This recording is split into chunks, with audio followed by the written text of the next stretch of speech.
It's Sunday, February 8th. It's episode 7. And this is going to be a two-parter here. I'm still responding to Gwen's excellent question and challenge on my Facebook page on one of my videos saying what I'd like a list of your qualifications and why you think you are the best choice to be the mayor of St. Stephen. Yesterday, I talked about qualifications versus qualities and the distinction between those two. I encourage you to go back and check that out if you haven't.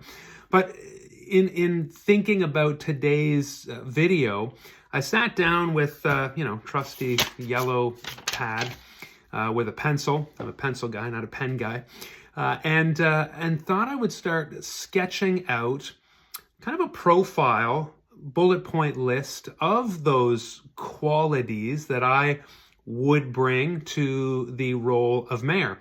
And, I was thinking about all the other contexts in which I have been a leader of people, of teams. I've been a classroom teacher, leading staff, leading students. I was a congregational pastor, so led a huge team of about 100 volunteers and coordinators, so led staff and volunteer retreats in those settings. And I have sat on boards, I have chaired committees, I have led my own provincial campaign and all the coordinator teams involved in that.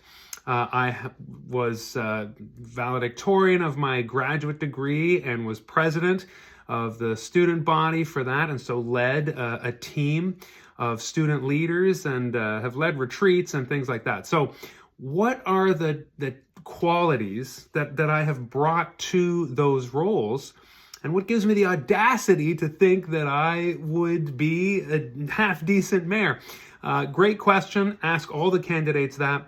I know this is going to be a two-part video because when I started sitting down and jotting down the qualities that I think I bring, there were 10 things. And I don't want the videos to go longer than 10 minutes, even though I'm failing in that regard a lot. So even if I give you one and then extrapolate on it a little bit and do that 10 times, it'll be way over because we're already...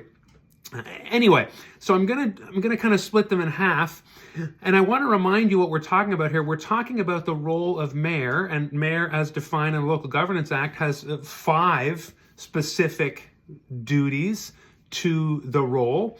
Those are listed out in previous videos. But also, as a municipality, we want the mayor and council to start carrying out this municipal plan that was adopted. Paper cut. That was adopted at the end of October last year. So really, I guess between Christmas and holidays, it doesn't feel like things are getting off the ground yet. Hey, no criticism. We're transforming into a new government, a new administration here, and so I think it is time to talk about getting these things done and having a mayor that is going to lead a council team into that future. So here's the 5 things, no particular order. So hold on to your hats. I'll do this one today and the next one tomorrow, Monday. But the first thing I had here was to set and hit targets. Now, this is something that I have believed as a business owner, something, like I said, I brought to goals involving classrooms or leading a congregation, a growing church community way back in 2011, 12, 13, 14. You need to know where you're going, and that's fine. You need to say, we're heading out here, but then you need to reverse engineer the steps. Project planning. We need to do this. I've done this with my business. How did I get 20,000 subscribers on YouTube? How have I, gotten to $750,000 in total revenue since I started my business? You got to say, I want to do this. I want to design this software. What are all the steps that I need to design this software? I want to create this new course. What are every single step, from outlining the course to the tech, to the videos, to the mounting, to the thumbnails, all of it. And that is an important step to leadership because you want to set targets, then you want to hit targets. And if you're not hitting the targets, you're not getting to the goal. But if you're not setting targets, you're not going to hit them. So that is very important to me. I've talked about this before. I don't see a lot of that happening or being communicated in our municipality, having lived here since 2018. I want to bring that to the role so you as a resident know what targets are being set and what targets are being hit. The second thing is, as a leader, I want to always be learning. A leader needs to learn. And so it is important for me to always be reading and interviewing and speaking to people who know a little bit more than I do about the thing I want to become or the thing that I want to do.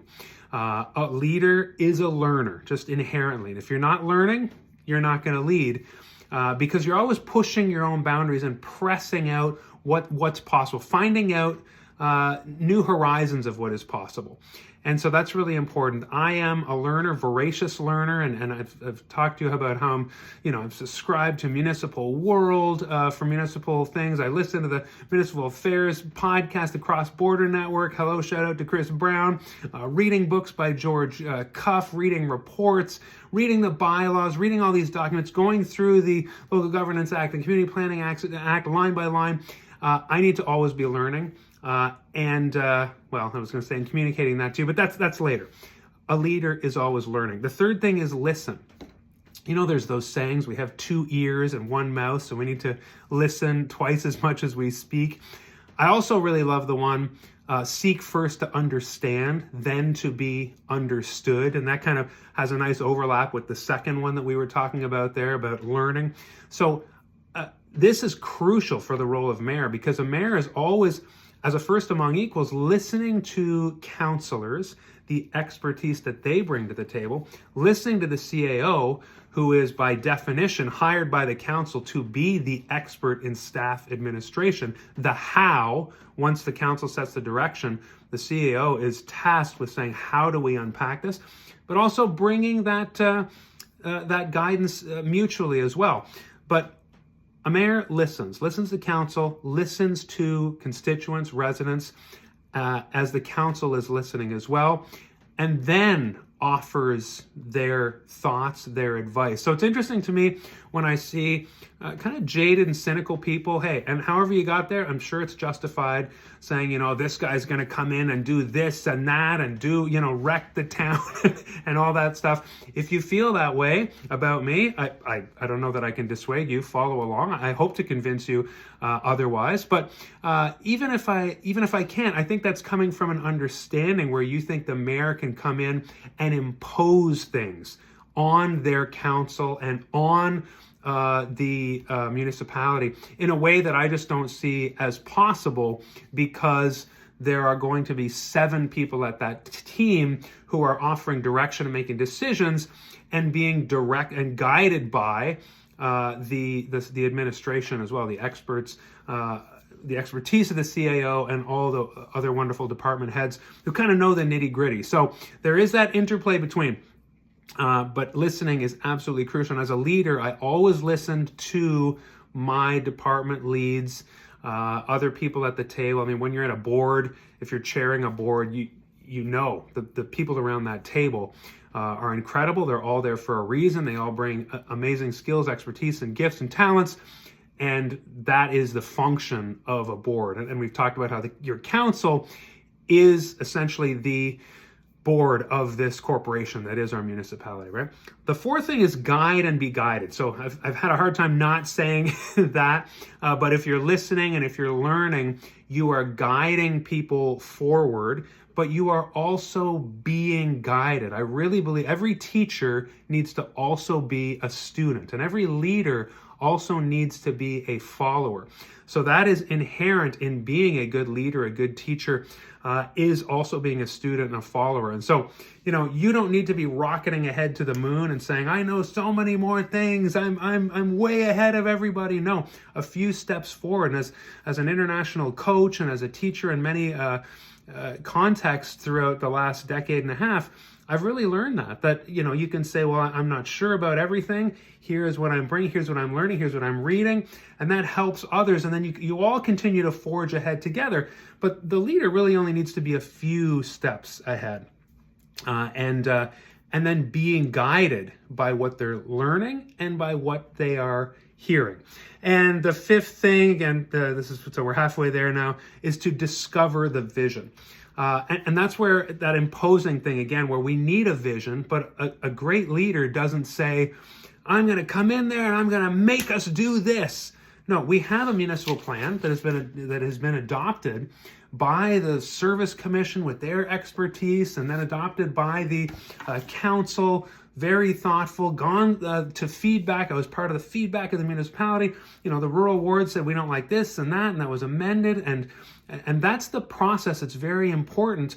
But when we talk here about discovering the vision, it comes out of that. It comes from all those voices saying we want to go here together. And that's why I've said, I haven't read the 10 priorities you can find in the municipal plan. I do plan to do that at some point. But reading the 10 priorities of the municipal plan and saying, okay, we can't accomplish all these things at once. What are the most pressing things? Or where's the most energy? Where's the most heat right now? Which ones do we tackle first? And maybe that has to do with the hotel is coming. We know that. Okay, so we need to do this one. Or the dock apartments are going to go up next year. Okay, so that means we should tackle this one. Or provincial funding is available and it runs out if we don't, so we should do that. The basketball, World's Oldest Basketball Court is coming in, so maybe we should. So that's kind of how we need to decide together. And that's where we discover. That's why I like saying we discover a vision together in conversation, in dialogue, and then we move forward and accomplish things and then move on to the next. See, this is North of 10 minutes again, and we're only halfway through. But friends, I just want to continue to share with you what I believe are the qualifications that I bring, how I understand leadership and the mayoral role for the municipality of St. Stephen. Make me work for it, as I said, make me prove it, but thank you for your feedback and your questions. Continue to provide those by either emailing me, check out my website, message me, comment on the videos. Until tomorrow, we'll pick up for part 2. Take care of yourself, take care of your neighbor, and let's build up St. Stephen together. I look forward to it. See you then.